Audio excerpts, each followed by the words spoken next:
Саламатсыздарбы, урматтуу көрүүчүлөр? Жакшылык менен байытып, жарык нур менен чайытып, жашайлычы жайдары жан кыйнабай майышып. Жанга баткан кубанычтар боло берсин, бакыт кушу колубузга коно берсин. Бүгүнкү куттуктоолор сиздерге арналат, кымбаттуу көрүүчүлөр. Анда эмесе Расулжановдон куттуктоо берүүбүздү баштайбыз. Ушул дүйнөнүн көркөмүнө көрк кошуп турган сулуу, жылдыздуу, мээримдүү Анархан апакебиздин бүгүнкү өздүк майрамы туулган күнү менен чын дилебизден кубанычтуу куттуктайбыз. Бейиш життуум, нурум, ырым, ырысым, сизде бүткүл бактылуулук сыры чын. Мындай жаштан дагы экини көрүңүз, мээримиңизге биздин жүрөк жылысын. Биз деп канча санаа түйшүк тарттыңыз, канча жолу муздатты экен таптымыз.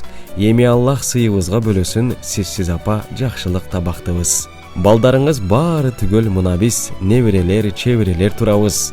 Тилегибиз бирөө гана берекем болсун сизден мындан ары муңалыс. Жашоо бакча, сиз андагы гүлөңүп, перзенттер да сизге гана сүйөнүп, баарыбыз сиздеп апоо көпкө жашаңыз, бала бойдон калалычы түбөлүк. Апаке, атам менен ардайым бар болуңуздар, аман болуңуздар, эч качан оорубаңыздар, биздин бактыбызга көп жашаңыздар. Биз сиздерди абдан жакшы көрөбүз деп, балдарыңыз, кыздарыңыз, келиндериңиз, күйөө балдарыңыз, неберелериңиз, чеберелериңиз дегеле жалпы жакындар сизди кубанычтуу куттукташат. Жан күйөрүм мага, сен сүйөрүм апам, барасылым апам агымсың, багбанымсың атам.